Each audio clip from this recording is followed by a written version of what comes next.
Hello and welcome to the brand new episode of G talk show. आज हम एक और इंटरेस्टिंग टॉपिक लेकर के आए हैं, दैट इज रेडियोलॉजी। और इस टॉपिक पे बात करने के लिए आज हमारे साथ है doctor Khushboo Upvanshi Mawle ma'am. Welcome to the show ma'am. Thank you. Radiology ये एक ऐसा टॉपिक है जो बहुत सारी चीजों को लेकर के कंफ्यूज करता है, लेकिन उन चीजों का आंसर भी करता है। कंफ्यूज करता है पेशेंट को कि ये टेस्ट किस लिए हो रहे हैं, क्यों इंपॉर्टेंस है, और एक इसके आंसर देता है उन डॉक्टर्स के लिए जो इसके डायग्नोसिस को लेकर के आपका फ्यूचर ट्रीटमेंट प्लान करते हैं। सो एक बहुत इंपॉर्टेंट टॉपिक है और आप लोगों को इसे बहुत ध्यान से सुनना चाहिए, क्योंकि कहीं ना कहीं हम डे टू डे लाइफ में इन प्रोसेस से गुजरते हैं और हमें इंफॉर्मेशन नहीं होती है, तो इसका नॉलेज आप लोगों के लिए बहुत इंपॉर्टेंट है। Welcome to the show ma'am. Ma'am thank you. Khushboo ma'am, सबसे पहले तो हम एक आपकी जर्नी जानना चाहेंगे कि एक खुशबू से डॉक्टर खुशबू बनने का सफर आप शेयर करेंगे प्लीज। ओके। देखिए, सबसे पहले तो आपको लाइफ में क्या बनना है, ये आपका पैशन होना चाहिए। क्योंकि अगर वो आपकी चॉइस है तो आप उस चीज़ को बहुत अच्छे से डिफाइन करेंगे, अपने लाइफ में रिप्रेजेंट करेंगे। सो डॉक्टर बनना ये मेरी चॉइस थी बचपन से। ओके। और जब वो मेरे पापा की चॉइस थी, जो मुझे मिली, मैंने उसे एक्सेप्ट किया बहुत हैप्पीली। सो फर्स्ट स्कूलिंग के बाद में आफ्टर 12th हम लोगों ने एक प्रिपरेशन की होती है, pre medical test, PMT. Then हमारा सिलेक्शन होता है। एमबीबीएस किया है मैंने। एमबीबीएस के बाद में फिर से हम पीजी प्रिपरेशन करते हैं for PG examination for entry. Like radiology के लिए फिर से हमने एंट्रेंस टेस्ट दिया, फिर मैंने रेडियोलॉजी पीजी कोर्स किया है। It is actually radio diagnosis. ये एक पर्सन का, एक ह्यूमन बीइंग का कोई भी डिजीज में सर से लेकर पाँव तक क्या प्रॉब्लम है, उस चीज का डायग्नोसिस करता है, ताकि वो पर्टिकुलर ट्रीटमेंट में हेल्प कर पाए। कि बीमारी कैसी है उसे हम डिटेल में अभी जानेंगे। तो वो हम लोगों का 3 ईयर का आफ्टर एमबीबीएस कोर्स होता है। उसके बाद में छोटी फेलोशिप होती है, एक्सपीरियंस होता है, एंड देन हम प्रॉपर प्रैक्टिस में आते हैं। ओके मैम, सिंपल टर्म्स में अगर समझना चाहें तो रेडियोलॉजी क्या है और इसका इम्पोर्टेंस क्या है? देखिए, radiology is basically radio diagnosis. इसमें क्या होता है, अगर सिंपल लैंग्वेज में मैं समझाऊं, अगर एक पेशेंट आया, जी। उसे क्या कंप्लेंट है, लाइक हेडेक है, देखने में प्रॉब्लम है, पेट दर्द है, सांस लेने में तकलीफ है, या कहीं भी सर से लेकर पाँव तक कहीं भी दर्द है या कोई भी तकलीफ है, उस चीज वो चीज किस चीज के वजह से हो रही है, प्रॉब्लम क्या है, बेसिकली ये जानना है तो हम रेडियोलॉजी की हेल्प लेते हैं। नॉर्मल क्लिनिकल एग्जामिनेशन होता है। क्लिनिकल एग्जामिनेशन जैसे कि कोई भी प्रॉब्लम है, पेट में दर्द है तो आपने एक फिजिशियन को दिखाया, ओके। उस उसके बाद में पर्टिकुलर टेस्ट और इवैल्यूएशन किया जाता है। तो रेडियोलॉजी फील्ड इस चीज के लिए होती है कि इसमें प्रॉब्लम क्या है। क्या क्या होता है रेडियोलॉजी में? बेसिक एक्सरे होता है, सोनोग्राफी होता है, सीटी स्कैन होता है, एमआरआई होता है, पेट सीटी होता है, और इन सब चीज के एडवांस इवैल्यूएशन भी है, जो इन सब चीज के मदद से हम ये देखते हैं कि पेशेंट को क्या प्रॉब्लम है। ओके। ओके। तो बेसिकली अगर हम रेडियोलॉजी समझे तो पेशेंट की प्रॉब्लम के हिसाब से उसका एक्सरे करना चाहिए, सोनोग्राफी करना चाहिए, सीटी स्कैन करना चाहिए या एमआरआई करना चाहिए। ये सब मोडालिटी को चूज किया जाता है कि इन कौन सी प्रॉब्लम है, सबसे पहले क्या करना चाहिए। तो ये ब्रांच आपको ये समझाती है कि कोई भी प्रॉब्लम कहाँ पर है, कितनी फैली हुई है, और इसका ट्रीटमेंट में कितनी ट्रीटेबल है या नहीं ट्रीटेबल है, ये सब चीजें पता करती है। सो सोनोग्राफी में जैसे आपने सॉरी रेडियोलॉजी में आपने जैसे कहा कि हेड टू टो सारी चीजों का हेड टू टो एग्जामिनेशन सारी करना, चीज। और उसके बारे में एक वी कैन से एक अगर लेमन लैंग्वेज में कहे एक रोड मैप तैयार करना कि उस हम्म। बीमारी को किस प्रकार से ट्रीट किया जा सकता है, हाँ। या क्या उसमें अभी तक के ट्रीटमेंट्स और बाकी चीजों की जरूरत है। मैम सिंपल भाषा में अगर हम जैसे आपने सोनोग्राफी की बात की, सोनोग्राफी को समझना चाहे तो सोनोग्राफी क्यों की जाती है? देखिए, सोनोग्राफ, वही पहले तो मैं ये क्लियर कर दूं कि कौन सी प्रॉब्लम में क्या जी। करना चाहिए, ये पेशेंट को नहीं मैं सॉरी समझेगा। आपको एक इंटरप्ट करूंगा। सोनोग्राफी जो जनरली बोलते हैं कि प्रेगनेंसी के समय पे सोनोग्राफी, ये टर्म ज्यादा सुनने में आता है, हाँ। तो सिर्फ क्या प्रेगनेंसी के समय भी होती है या बाकी भी सोनोग्राफी? नहीं, सोनोग्राफी हमेशा होती है। जैसे जैसे प्रेगनेंसी है, अभी बेबी फॉर्म हो रहा है, जी। इंट्रायूट्राइन है, पेट के अंदर है, सोनोग्राफी तब से चालू होती है after birth okay. Till the old age of patient, till the death of person. उससे जो भी प्रॉब्लम होती है हम्म। पर्टिकुलर एरिया के हिसाब से सोनोग्राफी की जाती है। एग्जाम्पल समझाती हूँ। एक बच्चा बॉर्न हुआ, पैदा हुआ, अगर वो प्री मैच्योर हुआ तो उसका ब्रेन देखना होता है हमें कि कोई जी। प्रॉब्लम नहीं है, या फिर प्री मैच्योर होने से ऑक्सीजन में था, एनआईसीयू में एडमिट था, तो ब्रेन में कोई प्रॉब्लम हुआ क्या, तो हम ब्रेन का सोनोग्राफी करते हैं। ओके। ये एक स्टार्ट बता रही हूँ मैं। उसके बाद में अगर किसी पेशेंट को दिखने में प्रॉब्लम हो रही है, ट्रॉमा हुआ आंखों को, तो हम आंखों का सोनोग्राफी करते हैं। सेम गले में कोई प्रॉब्लम है, कोई भी स्वेलिंग है, गले से लेकर तो पेट दर्द से लेकर अगर छाती में कोई प्रॉब्लम हो, या शरीर में कोई भी प्रॉब्लम हो, कोई स्वेलिंग हो, कहीं पेन हो, कोई भी चीज के लिए सर से लेकर पाँव तक सोनोग्राफी की जाती है। ओके। तो सोनोग्राफी का ये इंपॉर्टेंस है, क्योंकि ऊपर से देखकर हमें ये नहीं समझ आता कि इसको प्रॉब्लम क्या होगी। सपोज यहाँ एक स्वेलिंग है, एग्जाम्पल हैंड पे एक स्वेलिंग है, उसको हमें ये देखना होता है सोनोग्राफी से कि वो स्वेलिंग किस चीज की है, जी। पानी की है या मांस, दूसरा कोई टिश्यू है, या फिर उसमें बहुत सारे वेसल्स है, ओके। और वो अंदर कहाँ तक फैला है, अंदर की बोन्स, अंदर की मसल्स, अंदर के सारे वेसल्स इन्वॉल्व है या नहीं है। क्योंकि उसका ट्रीटमेंट नहीं हो सकता जब तक हम ये नहीं देखें कि वो कहाँ से ओरिजिनेट हुआ है, ओके। उसका मूल वो कहाँ से बढ़ा हुआ है बेसिकली। जब तक ये नहीं देखेंगे कि उसका ओरिजिन क्या है, उस प्रॉब्लम का, उस चीज का ट्रीटमेंट नहीं किया जा सकता। तो सोनोग्राफी का ये इम्पोर्टेंस है। सोनोग्राफी सिंपल टर्म्स में एक स्टडी का टूल है वो प्रॉब्लम का। हाँ, रेडियो डायग्नोसिस में one of the tool is sonography. Sonography से रिलेटेड मैं इसी टॉपिक को एक कंटिन्यू करना चाहूंगा मैम कि एक देखा गया है कि बोला जाता है कि सोनोग्राफी बार बार करना हार्मफुल होता है। अब ये मिथ है या फैक्ट है, इसके ऊपर मैं थोड़ा सा मैं अब जानना चाहूंगा। सोनोग्राफी हार्मफुल बिल्कुल नहीं है। देखिए, वैसे इस वर्ल्ड में जो भी है उसके एडवांटेज डिसएडवांटेज होते बिल्कुल। ही है, बट सोनोग्राफी की मशीन जिस तरह से बनाई गई है और जितना रिकमेंडेड हम पेशेंट के ऊपर अल्ट्रासाउंड करते हैं, डॉक्यूमेंटेड उसके डिसएडवांटेज कुछ भी नहीं है। ओके। इसीलिए उसका साइड इफेक्ट अभी तक डॉक्यूमेंटेड नहीं है। थेरोटिकली है कि उसके थर्मल इफेक्ट होते हैं, लेकिन हम जितने भी देर सोनोग्राफी करते हैं हम्म। उसके उस इंटरवल में साइड इफेक्ट डॉक्यूमेंटेड नहीं है। इसीलिए अगर सिंगल वर्ड में बोला जाए तो सोनोग्राफी के एक्चुअली कोई साइड इफेक्ट नहीं है। Okay.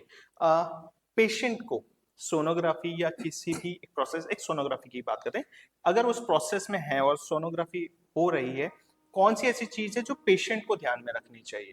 Doctor as a doctor आप वो सारी चीजों का ध्यान रखें, पेशेंट को कौन सी चीज ध्यान में रखनी चाहिए? सोनोग्राफी करते समय पेशेंट को क्या ध्यान रखना चाहिए, उन्होंने ना डॉक्टर की इंस्ट्रक्शन माननी चाहिए। बिल्कुल। बस, अगर हम बोल रहे हैं एम्प्टी स्टमक रहना है या पानी पीना है, ब्लैडर फुल करना है, ये हमारे साइड से इंस्ट्रक्शन है, बस उन्होंने वो फॉलो करना है। बिकॉज अंदर क्या हो रहा है, क्या दिखेगा और क्या डायग्नोसिस होगा, जी। ये तो डॉक्टर और फिजिशियन के बीच की बात हो गई कि उसे कैसे मैनेज किया जाएगा। पेशेंट को अपने पर्टिकुलर जिनको दिखाया है उन्होंने उस प्रॉब्लम के लिए, और वो मेरे पास आया है डायग्नोसिस के लिए, तो हमारे इंस्ट्रक्शन फॉलो करने हैं। बिकॉज पार्ट ऑफ सोनोग्राफी किस पार्ट की होने वाली है उस हिसाब से इंस्ट्रक्शन अलग अलग रहेंगे। कोई भी इंस्ट्रक्शन यूनिवर्सल नहीं है, हर पेशेंट के ऊपर एक इंस्ट्रक्शन अप्लाई जनरली नहीं होगी। प्रेगनेंसी के समय पे कितनी सोनोग्राफी रिकमेंडेड होती है या करवानी चाहिए? देखिए, as per protocol minimum 6 sonography तो होनी ही चाहिए ओके। एवरी प्रेगनेंसी में। उसके बाद नंबर ऑफ स्कैन कितने भी ज्यादा हो सकते, depends on the complication of the pregnancy. Okay. अगर प्रेगनेंसी स्मूथली चल रही है विदाउट एनी कॉम्प्लिकेशन, तो maximum 5 to 6 ultrasound is sufficient. अगर बीच में कॉम्प्लिकेशन है तो फॉलो अप कॉम्प्लिकेशन की सीवियरिटी के हिसाब से बढ़ जाएंगे, वो एवरी 24 आवर, 48 आवर या वीकली या आरली, वो डिपेंड करता है कि पेशेंट को कॉम्प्लिकेशन क्या है। अगर हम मिनिमम 6 अल्ट्रासाउंड के इंडिकेशन समझना चाहे तो वो हम एक्सप्लेन कर सकते हैं। सबसे पहला सोनोग्राफी प्रेगनेंसी में करना चाहिए जब प्रेग्नेंट है पेशेंट, जब वो डिटेक्ट होता है। एग्जाम्पल, पेशेंट को पता चला जस्ट इमिडिएटली पीरियड स्किप हो गए, हार्डली 5 वीक रहेंगे, तो रिकमेंडेड है एटलीस्ट 6 to 8 वीक या 6 to 7 वीक के बीच में पहला सोनोग्राफी करे। टू अर्ली भी नहीं कि अभी तक साख ही नहीं बनी है, और टू लेट भी नहीं कि कॉम्प्लिकेशन डेवलप हो जाए if there is complication. So indication क्या है इतने अर्ली सोनोग्राफी के, जो कि हम 7 to 8 वीक के बीच में करने बोल रहे हैं और 6 to 7 to 8 वीक के बीच में करने बोल रहे हैं। सबसे पहले site of pregnancy. Normal pregnancy uterus के अंदर कैविटी में होनी चाहिए, उसके अलावा कहीं भी है तो वो एबनॉर्मल है। ये जानना क्यों जरूरी है? देखिए, ह्यूमन बीइंग में, एक फीमेल में यूटेरस एक नेचुरली ऐसी रिस्पॉन्ड करने वाली कैविटी है, जो बेबी फॉर्म होगा जैसे बड़ा होगा उतना वो एक्सपांड होगा और वो बेबी को 9 मंथ तक अकोमोडेट करेगा।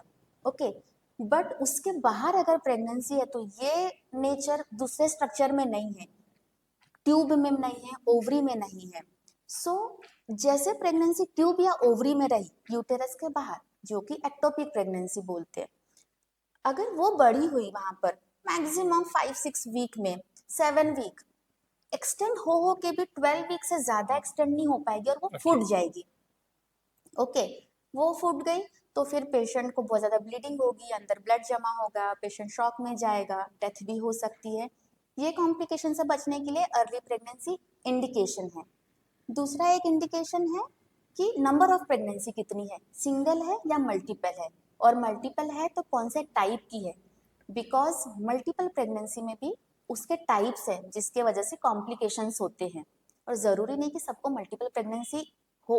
प्रीवियसली किसी के बेबी रह सकते हैं 1 और 2, तो फिर अब मल्टीपल प्रेगनेंसी कैसे एक्सेप्ट होगी ना, वो एक चीज के लिए। और तीसरा इंडिकेशन इतने जल्दी करने का ये है कि उसको जहां बेबी फॉर्म हो रहा है वहां पर कोई स्ट्रक्चरल प्रॉब्लम तो नहीं है कि जिसके लिए कोई प्रिकॉशन लिया जा सकता है, जैसे कैविटी को ऑब्लिटरेट करने के लिए कोई बड़ा सा फाइब्रॉइड या कोई भी मास लीजन, या उसके कैविटी में कोई ऐसी एनॉमली जिसके वजह से बेबी फ्यूचर में बन नहीं सकता या एबॉर्शन हो जाए। ये तीनों चीज के लिए पहला सोनोग्राफी बहुत जरूरी है। ओके। दूसरा सोनोग्राफी करना चाहिए NT-NB, जो 12 to 14 वीक के बीच में होती है बेसिकली। NT-NP, अगर इसको आप थोड़ा एलोबरेट करें कि वो हाँ, वर्ड टर्म क्या है वो? हाँ, NT इज नकल ट्रांसलूसेंसी। ओके। नकल ट्रांसलूसेंसी क्या होती है? जो बेबी का ये नेक का पार्ट होता है जी। उसके पीछे एक सबक्यूटानियस, मतलब स्किन के नीचे एक लेयर होती है, ओके। उसका थिकनेस मेजर करते हैं, उसके वाटर, उसकी थिकनेस मेजर करते हैं। बेसिकली सबके समझने के लिए यही काफी है। NB ये नेजल बोन, ये जो नाक की हड्डी होती है, ये दोनों क्या प्रेडिक्ट करता है? सिंड्रोम के एसोसिएशंस। अगर NT ज्यादा है, थिकनेस ज्यादा है, या नेजल बोन नहीं है या स्मॉल है, तो इससे हम डाउन सिंड्रोम या अदर सिंड्रोम के प्रेडिक्शन होते हैं कि इसमें हो सकता है। ओके। बट ऐसा नहीं है कि एंटी थिकंड है तो उसको डाउन सिंड्रोम है ही, नहीं। ये एक टेस्ट है, उसको सपोर्ट करने के लिए ब्लड टेस्ट होती है, डुअल मार्कर टेस्ट। उसके बाद में मल्टीपल जेनेटिक टेस्टिंग होती है, बच्चे का सैंपल लेकर टेस्ट किया जाता है। ओके। ठीक है, ये एक है NT-NB का मोस्ट इम्पोर्टेंट। बट जो सेकेंड टाइम ये जो NT-NB स्कैन है सिर्फ इतने से के लिए नहीं होता, बहुत सारी एनॉमलीज है जो इस वीक पे, मतलब 12 से 14 हफ्ते के बीच में पता करने से प्रेगनेंसी आगे कंटिन्यू नहीं करना चाहिए। दैट इज द इंडिकेशन कि अबॉर्शन कर देना चाहिए। एग्जाम्पल, अगर डाउन सिंड्रोम प्रूव हुआ तो डेफिनेटली बेबी बर्थ के बाद में तो एबनॉर्मल रहेगा, हाँ, मतलब नॉर्मली नहीं कभी सरवाइव करेगा, तो is no indication for continuation in the pregnancy. Second, बच्चे के लिम्स, तब बच्चे के हाथ पैर पूरे बन जाते हैं, लिम एब्सेंट है। कभी कभी पेशेंट का ये जो लोअर लिम एक ही होता है, दो नहीं होते, कभी कभी एक पर्टिकुलर हैंड या आर्म एब्सेंट होता है। इस केस में भी पेरेंट्स के पास चॉइस है कि वो कंटिन्यू ना करे pregnancy.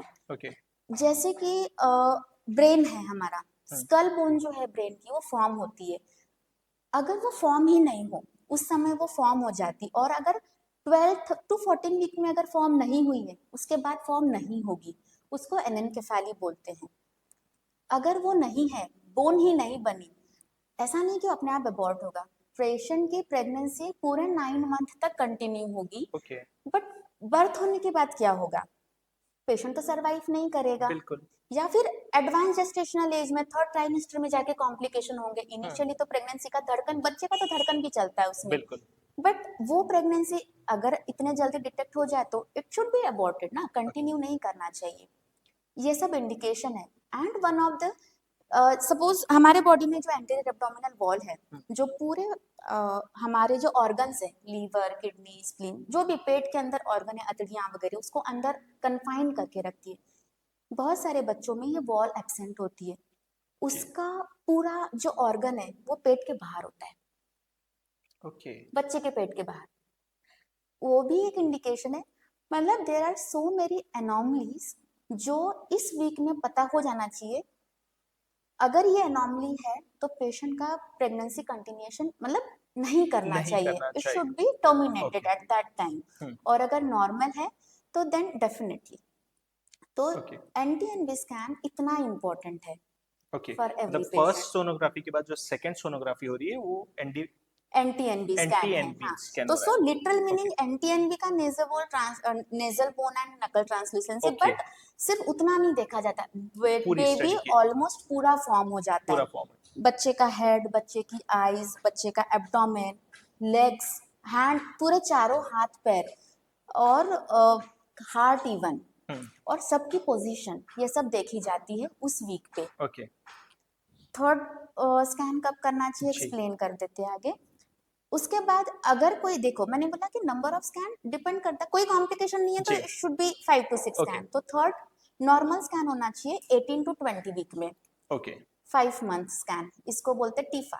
Actually early anomaly is NTNB, hmm. Then it is level 1 anomaly. जो टीफा स्कैन होता है 18 to 20 वीक में होना चाहिए। 20 वीक के पहले होना चाहिए, क्योंकि इसमें भी सेम चीज है, प्रेगनेंसी टर्मिनेशन करना होना तो 20 के पहले इट इज सेफ। ओके, और कुछ कुछ 90% of anomaly, 98% of anomalies is detected before 20 week of pregnancy.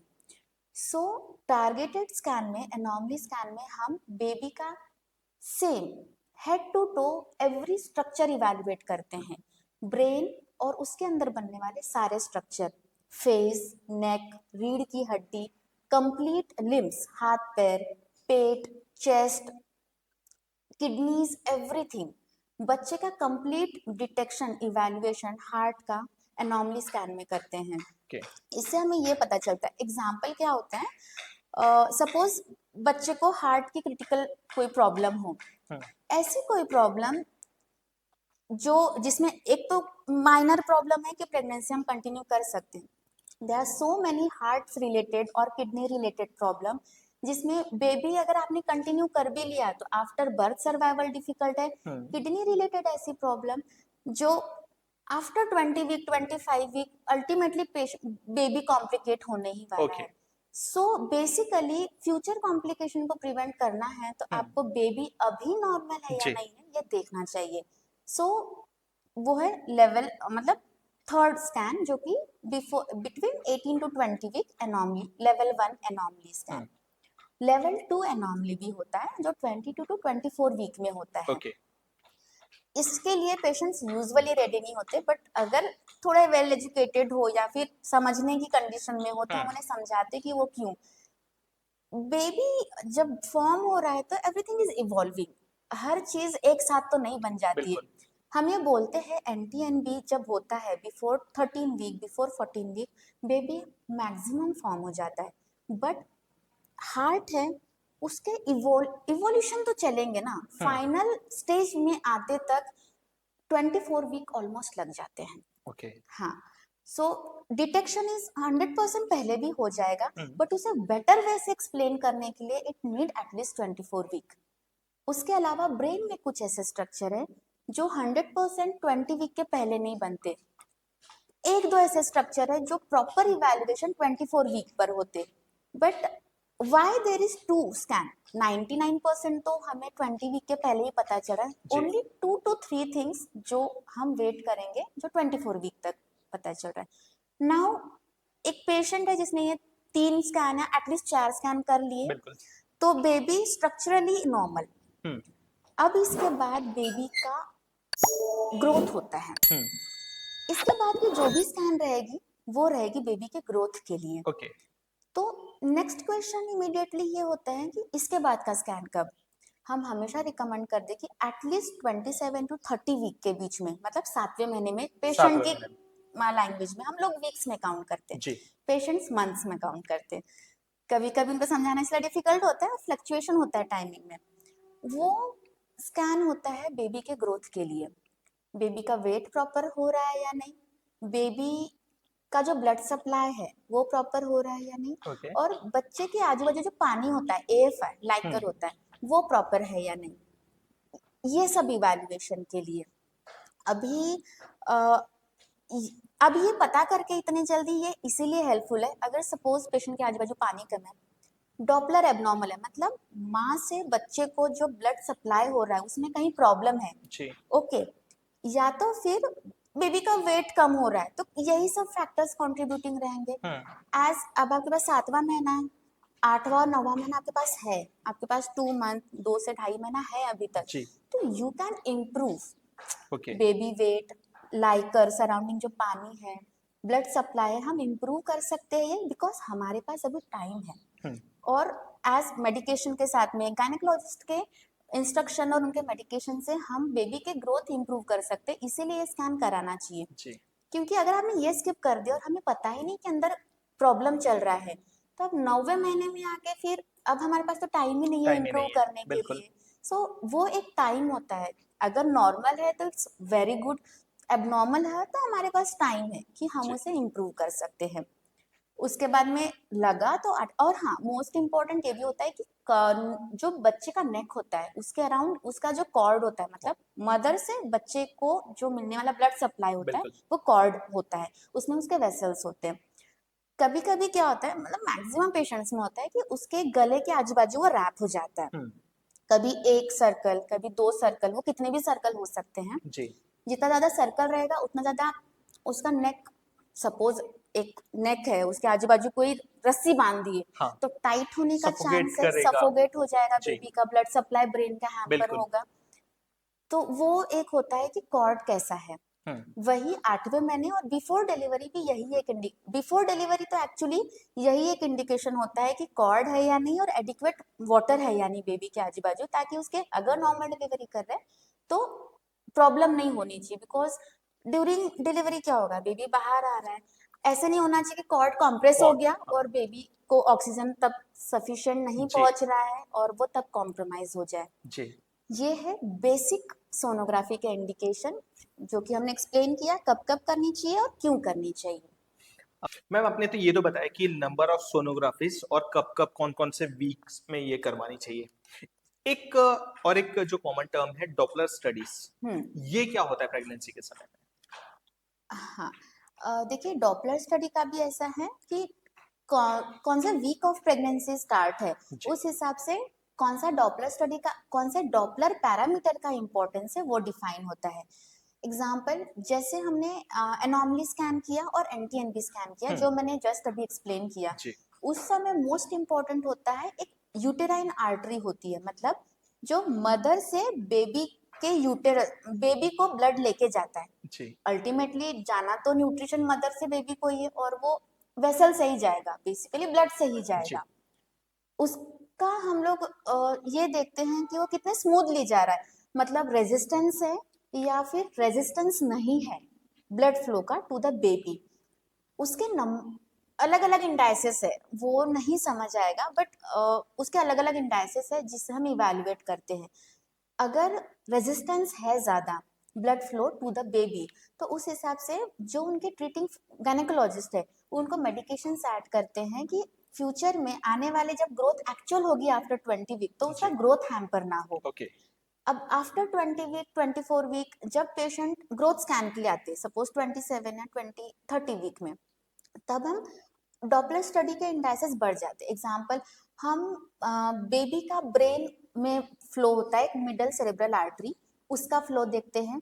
वो जो कॉर्ड है जो मदर से बेबी को ब्लड सप्लाई जा रहा है, उसमें एक आर्टरी और वेन होती है, उसको इवेलुएट करते हैं, एंड यूटेराइन आर्टरी। ओके। उसके अलावा भी it's difficult to understand by the normal public, but ductus venosus, aortic isthmus, ये सब ब्लड पैरामीटर्स है जो रिपोर्ट्स में कोई पढ़ेगा ना वो सब दिखता है।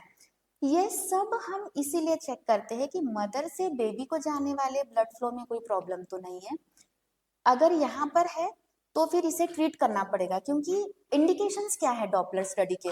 अगर पेशेंट का बीपी बढ़ रहा है, अगर हमने सोनोग्राफी में बोला है कि बच्चे के आजू बाजू पानी कम है, अगर बच्चे का वेट नहीं बढ़ रहा है, ये सब इंडिकेशन, ये सब अगर प्रॉब्लम हो रही है बेबी ग्रोथ में, तो हम डॉपलर स्टडी कराते हैं। क्योंकि वन ऑफ द मदर के बीपी बढ़ने से जो मदर से बच्चे को फ्लो जाता है, ब्लड फ्लो जाता है, वो अफेक्ट हो जाता है।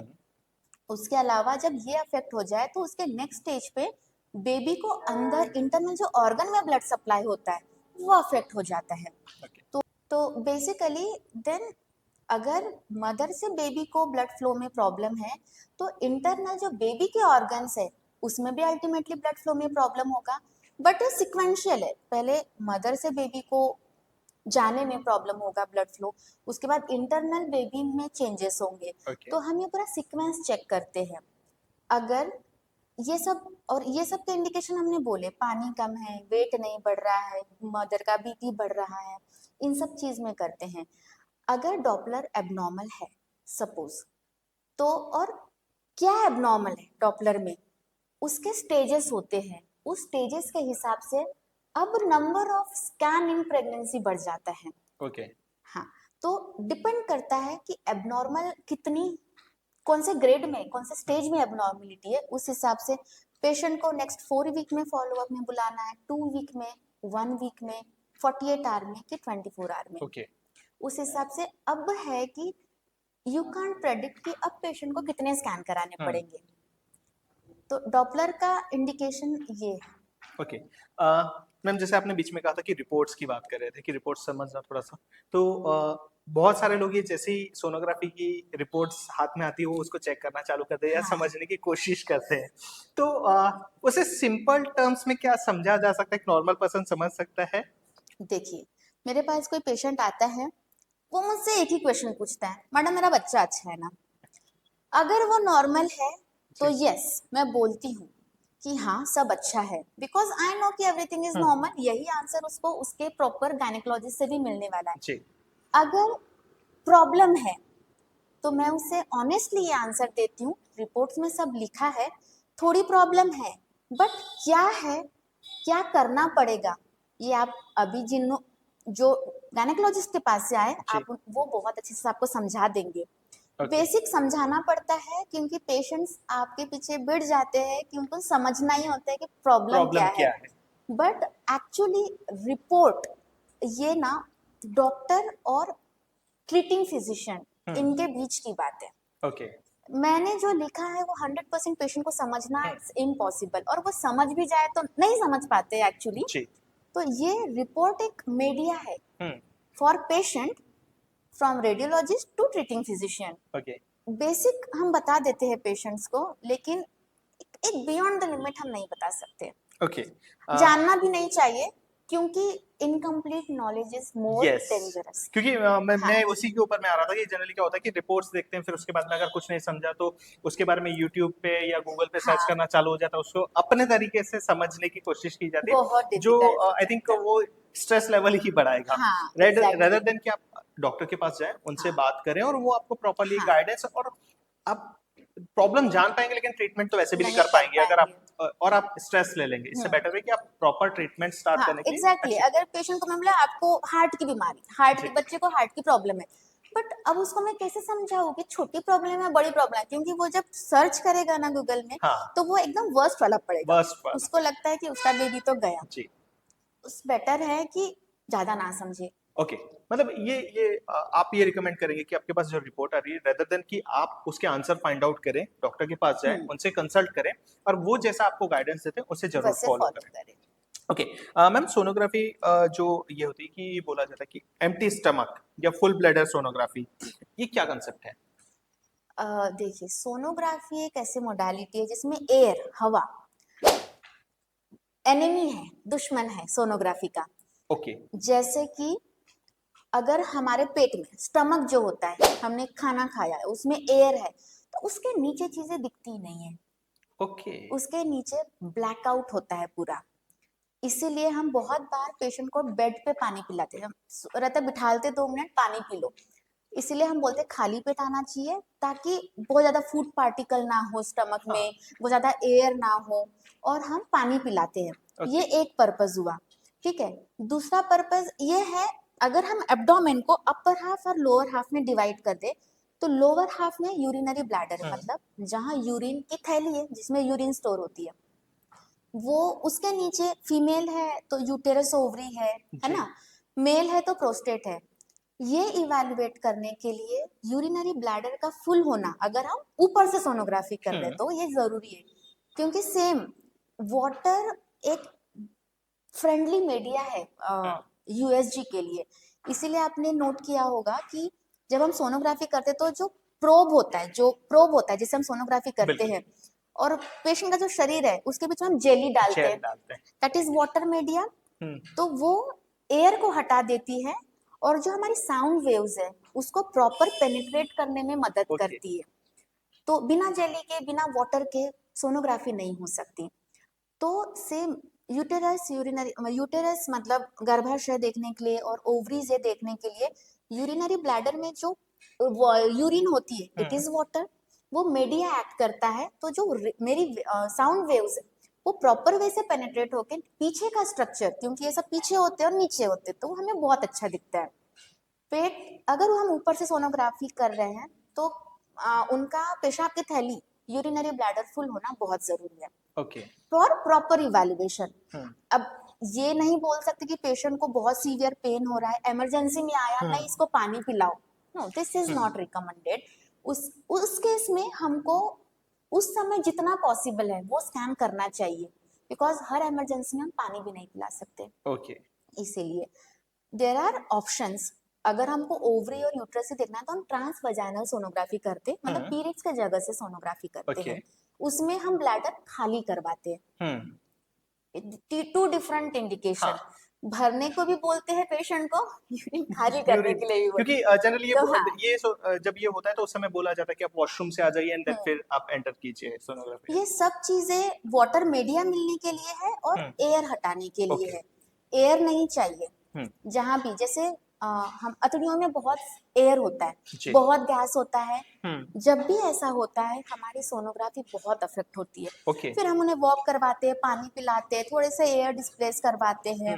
इसीलिए खाली पेट और रिकमेंड किया जाता है। अब खाली पेट का लिटरल मीनिंग ऐसे नहीं होना चाहिए कि मैं 3 बजे सोनोग्राफी करने जाने वाला हूँ, मैं सुबह से कुछ नहीं खाया। It should be maximum 4 to 6 4 hour. to 6। 10 बजे खाना खाया, आप आ जाइए 2-3 बजे सोनोग्राफी ओके। करने, 3 बजे खाया है तो आ जाइए 6 बजे ओके। तक। इट इज लाइक दैट, ऐसे एब्सोल्यूट नहीं कि दिन भर भूखा रहना है। ओके। प्रेगनेंसी के अलावा सोनोग्राफी और किन किन चीज, लीवर है, किडनी है, इन चीजों में भी हेल्प करती है इनके प्रॉब्लम डिटेक्शन के लिए? हाँ, देखिए सोनोग्राफी एक मोडालिटी है, like pregnancy just a part जिसमें सोनोग्राफी एक हेल्प करती हेल्प है। कर रहा है, राइट। अब अगर हम इसे प्रॉपर समझना चाहे तो मैं सिस्टम वाइज समझाना जी। चाहूंगी। पेट की बात है, पेट में दर्द हुआ, पेट में दर्द होने के, पेट में बहुत सारे ऑर्गन्स है, कोई कहीं भी प्रॉब्लम हो सकती है। अगर हमको पेट पेट का दर्द हुआ तो सबसे पहला इंडिकेशन सोनोग्राफी है। ओके।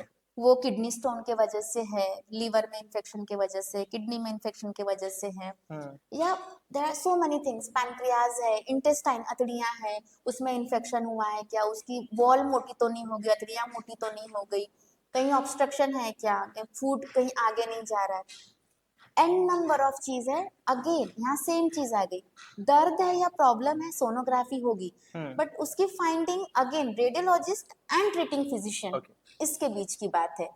ये डिफिकल्ट है समझना है एक नॉर्मल पब्लिक के लिए कि क्या क्या प्रॉब्लम हो सकती है। ये एक सिस्टम हो गया। अभी दूसरा सेम मैंने बोला था, जैसे ब्रेन का सोनोग्राफी करते हम, लेकिन ब्रेन का सोनोग्राफी सिर्फ न्यूबॉर्न बच्चों में, जो बच्चे जस्ट पैदा हुए हैं 1-2 महीने के, उनमें होता है। ओके। क्योंकि उनमें क्यों होता है मैं ये भी बता दूं, हमारी जो ब्रेन की हड्डियां होती है इसमें ना ओपनिंग्स होती है 2-3 जगह जो जस्ट क्लोज नहीं होती इमीडिएटली बर्थ के बाद में, उसे 19-20 मंथ्स लग जाते कंप्लीट क्लोज होने के Okay. लिए। तो हम उस होल के थ्रू सोनोग्राफी करते हैं, वहां पर प्रॉपर यहाँ रख के यहाँ रख के, क्योंकि अगेन बोन, जहाँ बोन आ गई उसके पीछे कुछ नहीं दिखता, उसके पीछे हमारी साउंड वेव्स नहीं जाती। जैसे एयर के पीछे ब्लैक, वैसे बोन के पीछे सब कुछ ब्लैक। ओके तो अगर कोई बोले कि आप बड़े बच्चों, मेरे एज में, आपके एज में, अगर जी। आप ब्रेन का सोनोग्राफी करो तो ब्रेन के लिए नहीं होगा। ओके अगर यहाँ कोई स्वेलिंग है ऊपर स्किन में, उसके लिए उसके होगा। लिए हो जाएगा। सेम हर सिस्टम के लिए, चाहे गले की कोई प्रॉब्लम हो, थायराइड की प्रॉब्लम हो, चेस्ट की प्रॉब्लम हो, ब्रेस्ट में लीजन हो, सपोज बहुत सारे पेशेंट्स का देते हैं कि जो ब्रेस्ट होता है फीमेल में गांठ जी, होती है, गांठ उसके इवैल्यूएशन के लिए पहले है इंडिकेशन सोनोग्राफी का। ओके देन पानी छाती में अगर पानी भर गया हो तो जैसे एक्सरे होता है, सोनोग्राफी, उससे हम फिर पानी गाइड करते हुए निकाल भी लेते हैं। तो हेड टू टो आपको आंख हो, गला हो, सर हो, ऐसी चीज जहाँ पे एयर या बोन बोन बीच में में, नहीं आ सब रही, जगह वहां करना पे होता है, सोनोग्राफी सब जगह की सिंपल। जाती है। मतलब जैसे पैर में दर्द हो रहा है तो हम डॉपलर स्टडी करते, पूरे वेसल देखते, पेट से लेकर टो तक जी हम एंड तक देखते हैं कि ब्लड फ्लो बराबर है या ओके नहीं, कहीं ऑब्स्ट्रक्शन तो नहीं है, कहीं क्लॉट तो नहीं बना हुआ है, और अगर है तो कितना फैला हुआ है, बिकॉज ट्रीटमेंट प्लान वैसे ही होगा। ओके तो सो ट्रीटमेंट प्लान में सोनोग्राफी या इस फील्ड का इतना इम्पोर्टेंस है, क्योंकि अंदर बॉडी के अंदर घुसकर हर कोई नहीं देख सकता, उसके लिए स्टडीज करनी पड़ेगी। और वो स्टडी है वन ऑफ द रेडियोलॉजी, जैसे पैथोलॉजी वैसे एक रेडियोलॉजी, ओके उसके अलग अलग मोडालिटीज को अलग अलग तरीके से यूज करते। एग्जाम्पल मैंने बोला, आप और मुझ में अगर ब्रेन के अंदर कुछ देखना हो तो अब हम सोनोग्राफी नहीं कर नहीं सकते, कर सकते हैं। उसके लिए हम सीटी स्कैन करेंगे और एमआरआई करेंगे। बट ये पेशेंट डिसाइड नहीं कर सकता कि मुझे करना क्या है, ये डॉक्टर डिसाइड करेगा कि इसको क्या तकलीफ है और इसको कौन सी स्टडी, कौन सी मोडालिटी चूज करना है। ओके बिकॉज वी नो कि क्या मोडालिटी के क्या एडवांटेज है, क्या डिसएडवांटेज है, किस पे क्या पता चलेगा, किस पे क्या नहीं पता चलेगा। ओके इसीलिए मैम सोनोग्राफी के बारे में जो बात है उसमें एक और क्वेश्चन मैं ऐड ऑन करना चाहूंगा, सोनोग्राफी कितनी एक्यूरेट होती है और आप इसकी एक्यूरेसी के बारे में क्या कहना चाहेंगे? ओके, अगर मैं यूनिवर्सल वर्ड बोलूंगी तो वो है कि 100% एक्यूरेसी सोनोग्राफी क्या किसी भी चीज की नहीं है। इस फील्ड में क्लिनिकल हो, उसमें भी डिफरेंशियल डायग्नोसिस, मतलब ऑप्शंस होते हैं, ये नहीं तो एक प्राइम ऑप्शन कि ये पेशेंट को तकलीफ है, उस हिसाब से ये सबसे पहले होना चाहिए, देन दूसरा, देन तीसरा, ये होता है। वैसे ही सोनोग्राफी या सोनोग्राफी और अदर थिंग, सीटी, एमआरआई, सोनो एक्सरे, कुछ भी मैं बोलूँ, जी एग्जाम्पल के तौर पे मैं बताना चाहूंगी, एक्यूरेट, एक्यूरेट ये वर्ड एप्लीकेबल नहीं है, मोस्ट प्रोबेबल चीज होती है इसमें। अगर हम प्रेगनेंसी में बोले, अगर मैं ये बोलूं कि बच्चे का जो हम वेट बताते हैं, ठीक है, आपको पता होगा उसमें एक प्लस माइनस वेरिएशन का एक रेंज होता है। जी अगर मैं बोलूं कि बेबी 3 kg का है, उसमें पॉसिबल है कि 200 ग्राम कम हो या ज्यादा हो, करेक्ट। बिल्कुल सो ये एक चीज है, बट हाँ उससे ज्यादा नहीं होना चाहिए। अगर इस बहुत ज्यादा डिफरेंस है तो सोनोग्राफी करने में प्रॉब्लम है। वैसे ही अगर मैंने बोला पेट में दर्द है और पेशेंट के अतड़ियों में सूजन है, ओके, अब हमारे पास ये होता है कि वो सूजन जो है, उसकी जो वॉल मोटी हो गई है, 1 सेंटीमीटर, 2 सेंटीमीटर, 3 सेंटीमीटर, वो इन्फेक्शन है या कैंसर है, ठीक है। सबके अलग अलग रिप्रेजेंटेशन है, अपीयरेंस है, दिखने में हमारे पास ऑप्शन होते हैं। तो 90% टाइम तो ये सही होता है कि इन्फेक्शन ही है, बहुत रेयरली होगा कि वो कैंसर निकला, एग्जाम्पल। बट ऐसा भी होता है कि जो हमें टिपिकली ऐसा लगता है कि ये कैंसर है या इन्फेक्शन है, उसका अपोजिट निकल जाता है। बिकॉज कोई भी चीज एकदम स्ट्रेट फॉरवर्ड जैसा बुक वैसे ही रिप्रेजेंट नहीं करता, थोड़ा सा Okay. वेरिएशन होता है। Variations. जैसे एग्जाम्पल जो मैंने प्रेगनेंसी का बताया, जो मैंने सपोज 3 kg बेबी का वेट है, उसमें प्लस माइनस होगा, 200 ग्राम प्लस माइनस होगा, जी. वो एक होता है। मैक्सिमम टाइम वो 3 kg ही है, बट हो सकता है 2800 ग्राम हो या 3200 ग्राम 3200 हो। ग्राम. ये Okay. एक वेरिएशन है which is acceptable. So there are variation in the particular thing, 100% word to word नहीं होता है। हम्म. सेम टू सेम, पेट में कोई तकलीफ है, मैंने बोला पेट में दर्द है क्योंकि अतड़ियों में सूजन है, हम्म. तो वो हो सकता है इन्फेक्शन है या कैंसर हो। 99 या 90% मैं बोल रही हूँ इन्फेक्शन है तो इन्फेक्शन ही निकलेगा। Okay. बट कभी कभी मैलिग्नेंसी मतलब हम्म. कैंसर का अटिपिकल प्रेजेंटेशन हो सकता है। हम्म. हमेशा हर चीज का टिपिकल होता है, Okay. अटिपिकल होता है। कोई भी बीमारी 90% टाइम्स टिपिकल वे में प्रेजेंट करती है, बट 10% जो अटिपिकल प्रेजेंटेशन होता है वो किसी भी चीज को मिमिक करता है, वो कुछ भी हो सकती है। वो एक चीज को कंसिडर करते हुए कुछ भी मेडिकल फील्ड में एक्यूरेट नहीं है। There are certain variations in the presentation and diagnosis, जिसमें प्राइम एक डायग्नोसिस होता है, उसके अलावा एक या दो चीज एड ऑन होता है कि ये और भी हो सकता है। Okay. उसके हिसाब से इसीलिए बोलते हैं कि कोई भी एक चीज फाइनल नहीं होता है।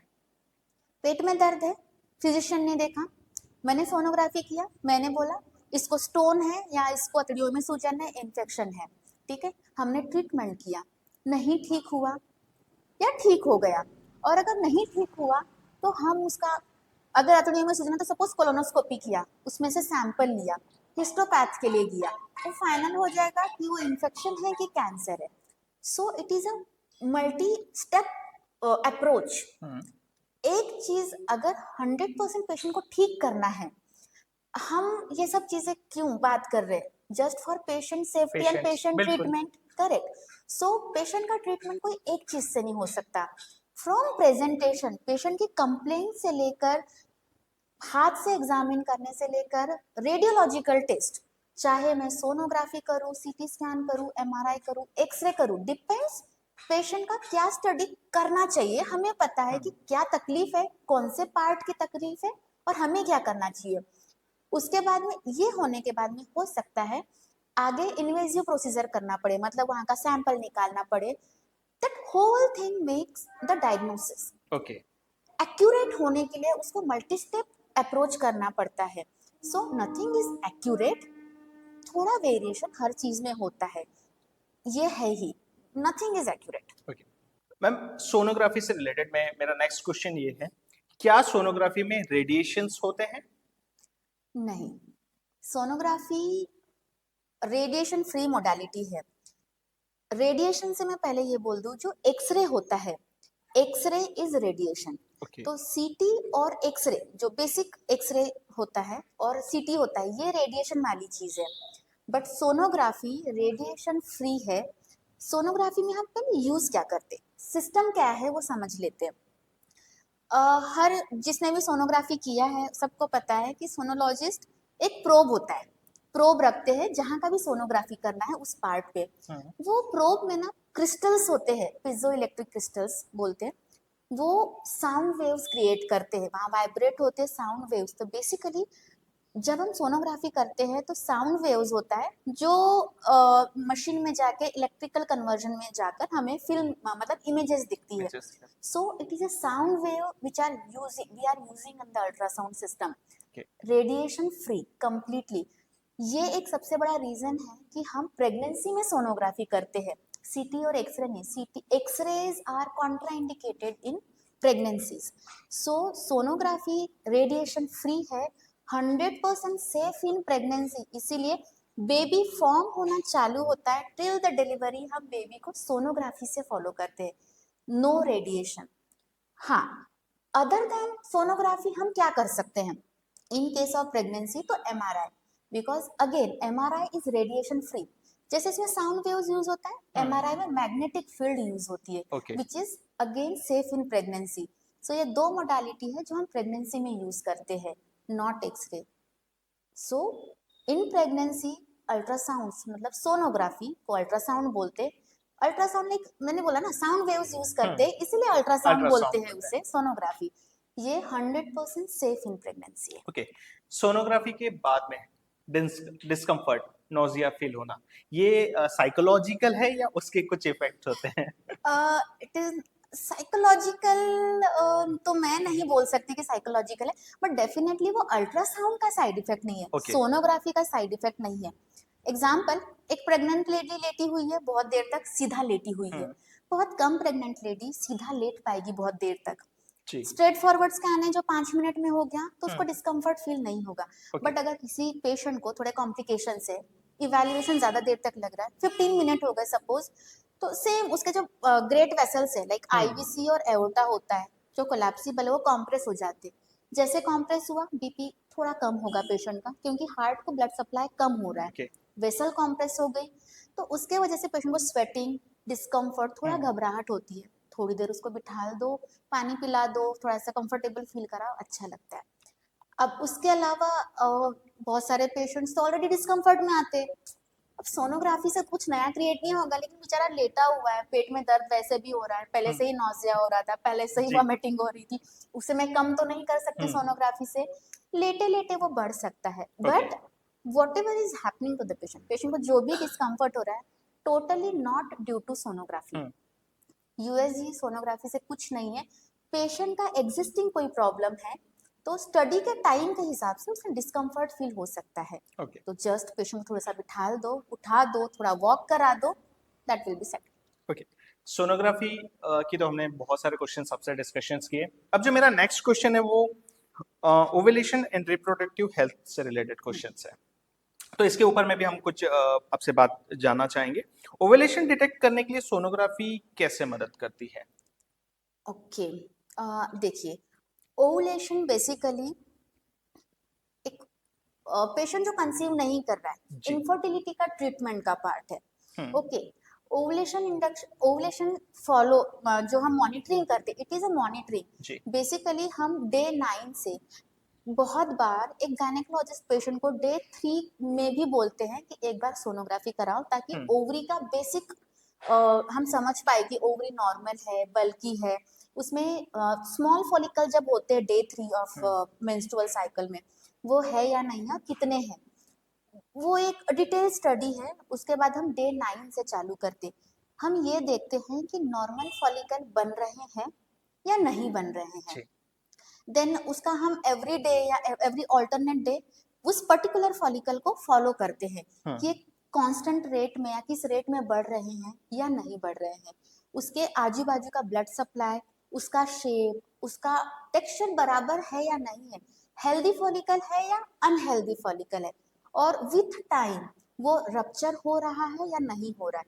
Because ultimately aim of ovulation monitoring कि प्रॉपर फॉलिकल डेवलप हो और वो टाइम पर रप्चर हो, तभी ओवम रिलीज होगा और प्रेगनेंसी होने के चांसेस है। ओके।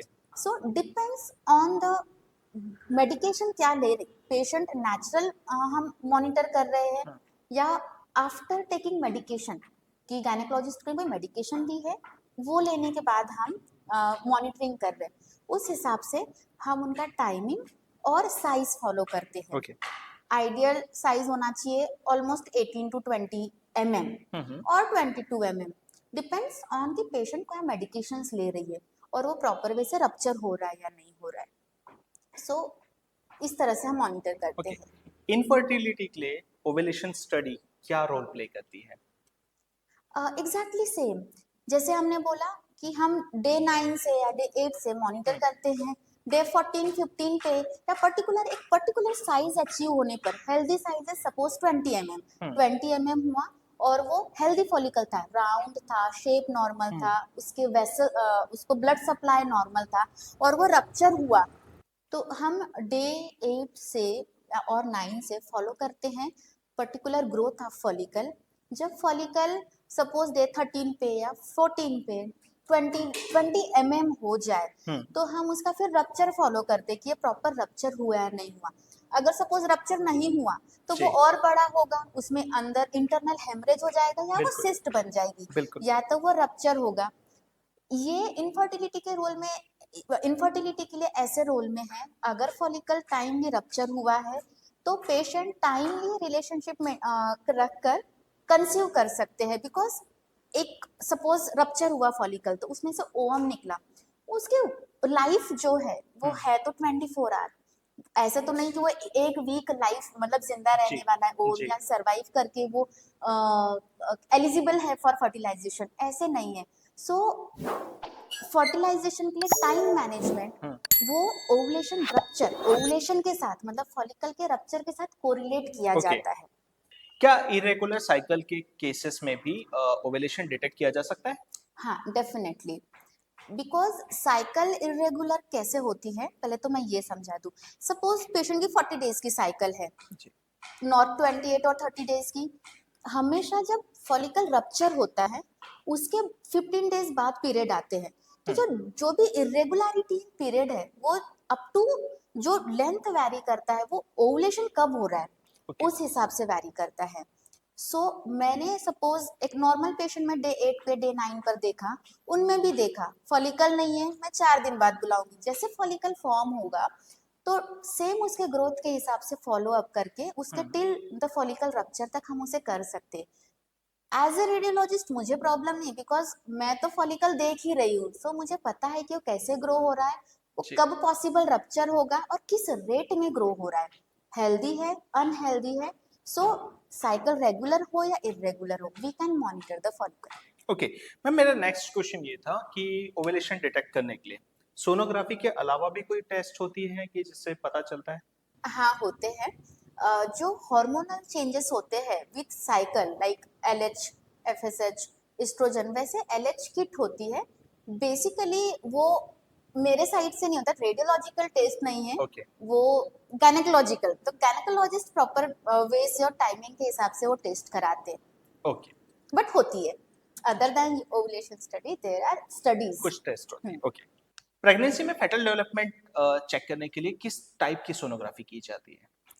मतलब फिटल ग्रोथ ना, बेसिकली फेटल बेबी की ग्रोथ, हाँ। ग्रोथ देखने के लिए जो हमने बोला था, नंबर ऑफ हमने स्कैन की बात की थी। जी सो स्टार्टिंग के हम लोग स्कैन इसीलिए करते हैं कि बेबी प्रॉपर वे से बना है, नॉर्मल है या नहीं है।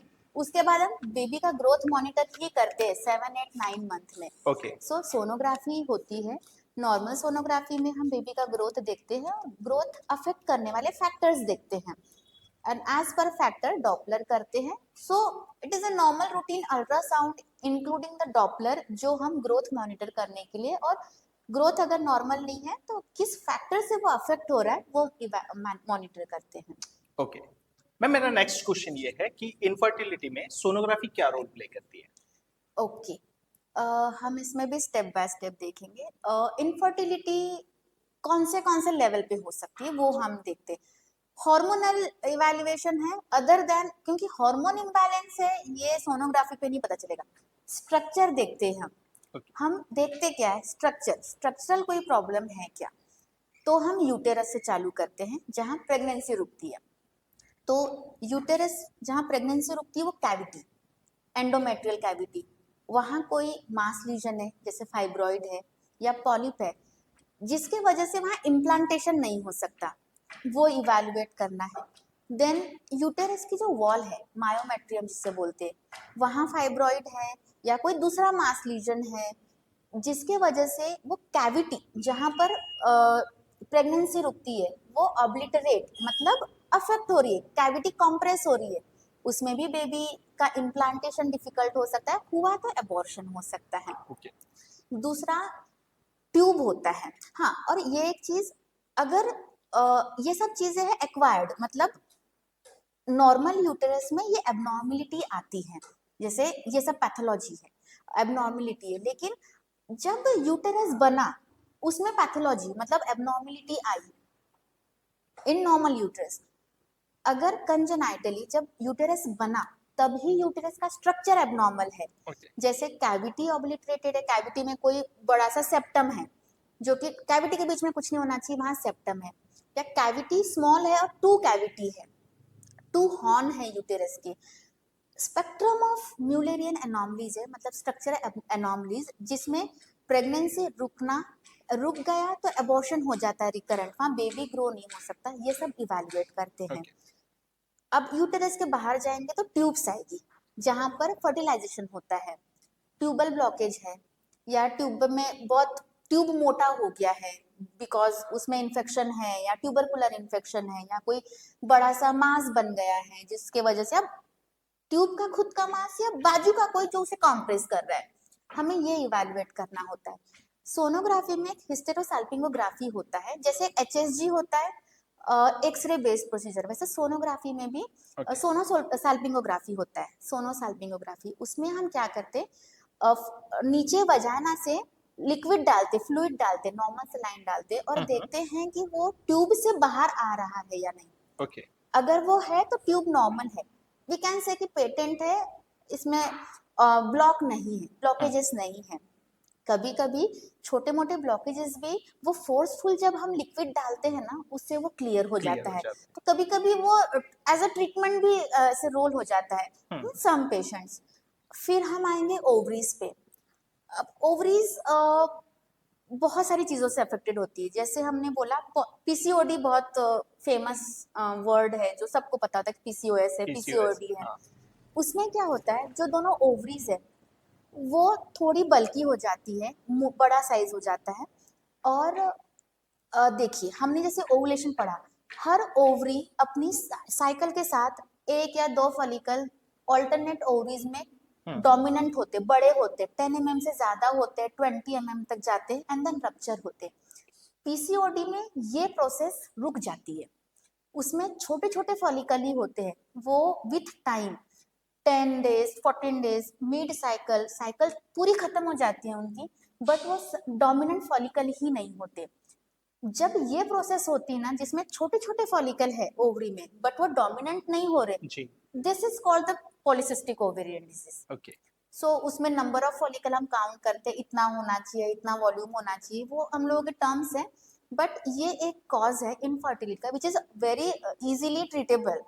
वो मल्टीफैक्टोरियल है उसके अप्रोच, जो उस हिसाब से हम ऐसे अप्रोच कर सकते हैं इनफर्टिलिटी की। बहुत बार क्या होता है, ओवरीज बहुत स्मॉल होती है, प्री मैच्योर ओवेरियन फेलियर होता है, मतलब ओवरीज बहुत स्मॉल होती है और उसके अंदर फॉलिकल्स ही नहीं होते।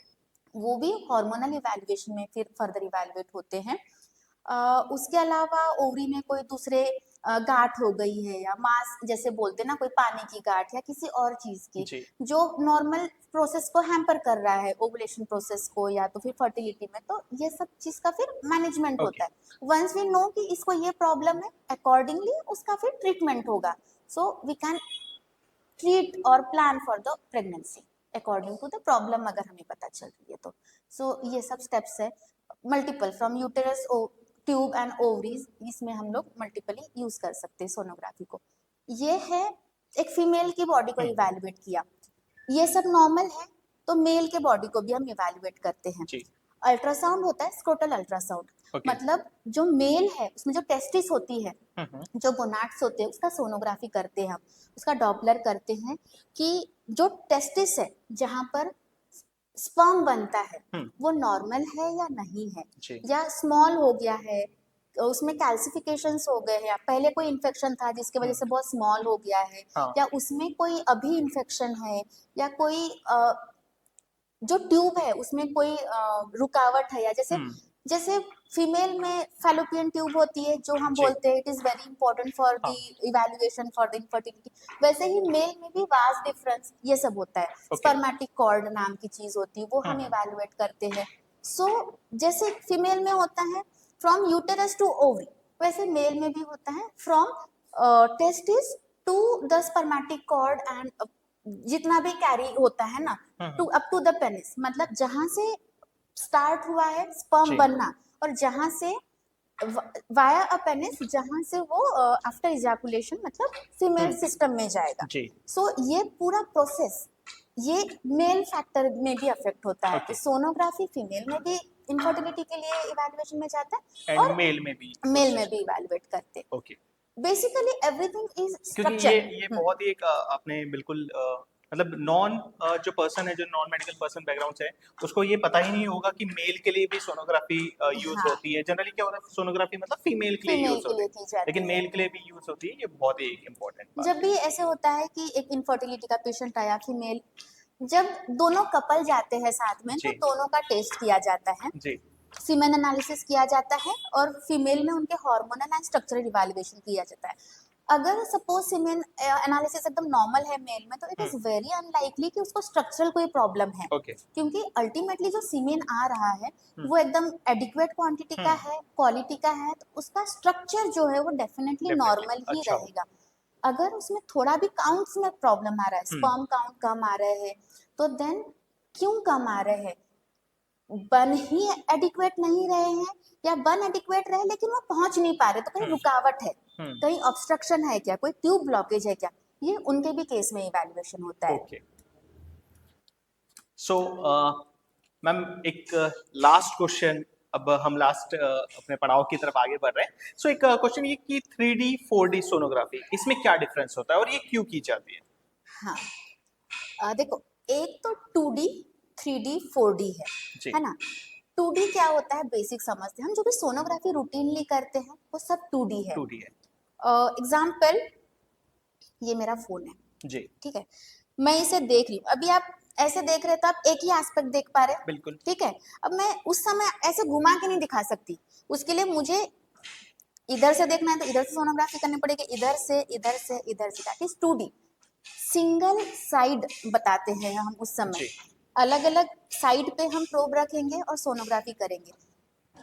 फेस है, सपोज फीटस का फेस है, बच्चे का जो फेस देखते हैं बिल्कुल। प्रेगनेंसी में, जी अगर मैं 2D करती हूँ तो मैं सिर्फ वन साइड देख सकती हूँ, वन साइड ओके। बिल्कुल। 3D में क्या होता है, मल्टीपल 2D सेक्शंस होते हैं, ओके तो एक कंप्लीट फेस मैं देख सकती हूँ, ठीक है, लाइक आईज, नोज, फेस, चिक, लिप्स, पूरा मतलब एक उसमें कर्व्स और सारी पूरे चीजें आप। पूरा प्रॉपर फेस फॉर्म हो ओके जाएगा जिसे मैं देख सकती हूँ, जी ठीक है, जो मैं एक साथ 2D में नहीं देख सकती, बट मैंने 3D में ऐसा रिकंस्ट्रक्ट किया है कि मैं वो एक होल स्ट्रक्चर एक साथ देख सकती हूँ।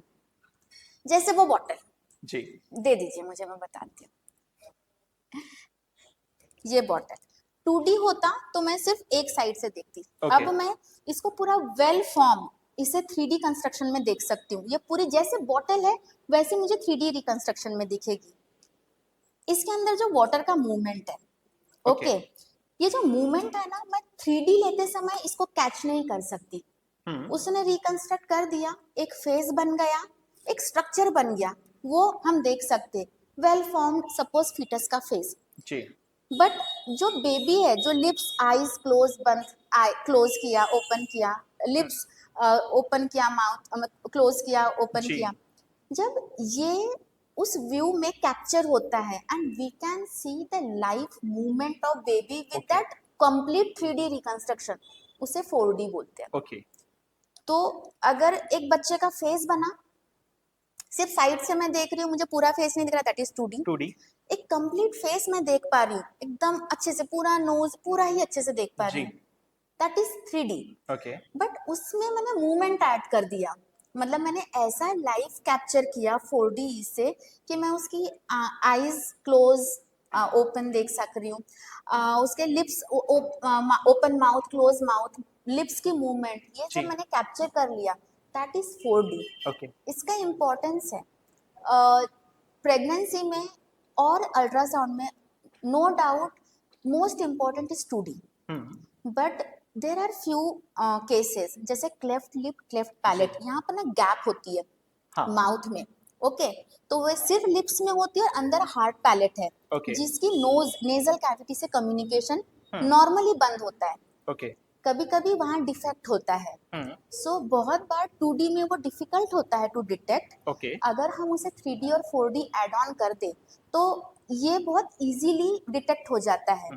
2D में भी डिटेक्ट होता है, बट पेशेंट को समझाना होना, तो that is easy way 3D 4D, 3D 4D क्योंकि उनको अपने आप बिना समझा दिख जाएगा कि देखो इतना डिफेक्ट इतना है आपकी बेबी में। यस ये हो गया प्रेगनेंसी में, बट वही जो हमने बात की थी, अगर हम यूटेरस देखें, यूटेरस में कौन सी प्रॉब्लम है, कौन सा डिफेक्ट है, क्या है, सेम उसमें भी हम 3D 4D अल्ट्रासाउंड कर सकते ओके हैं।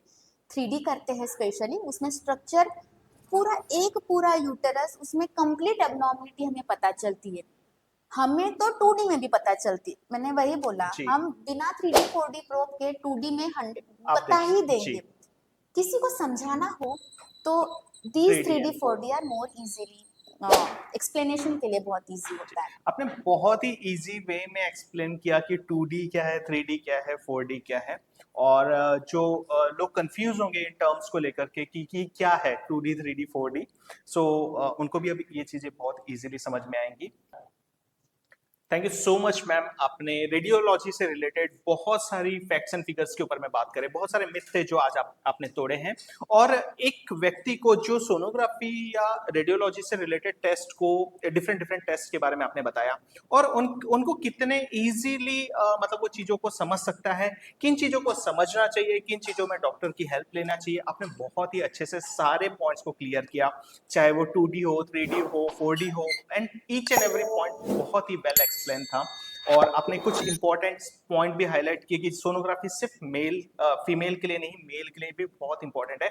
ऐसे बहुत सारे नॉलेज और इन्फॉर्मेशन आज आपने हमारे साथ में शेयर किया। Thank you so much G talk show में अपना टाइम देने के लिए। और मैं चाहूंगा कि जो हमारी ऑडियंस भी है ये सारे नॉलेज को, एक प्रॉपर नॉलेज को ले, और इन चीजों से जो आपकी मिसअंडरस्टैंडिंग है या जो मिसलीडिंग इंफॉर्मेशन है उसे अपनी इंफॉर्मेशन को जरूर करेंगे। Thank you so much for giving your time. Thank you. Thank you so much sir, thank you so much.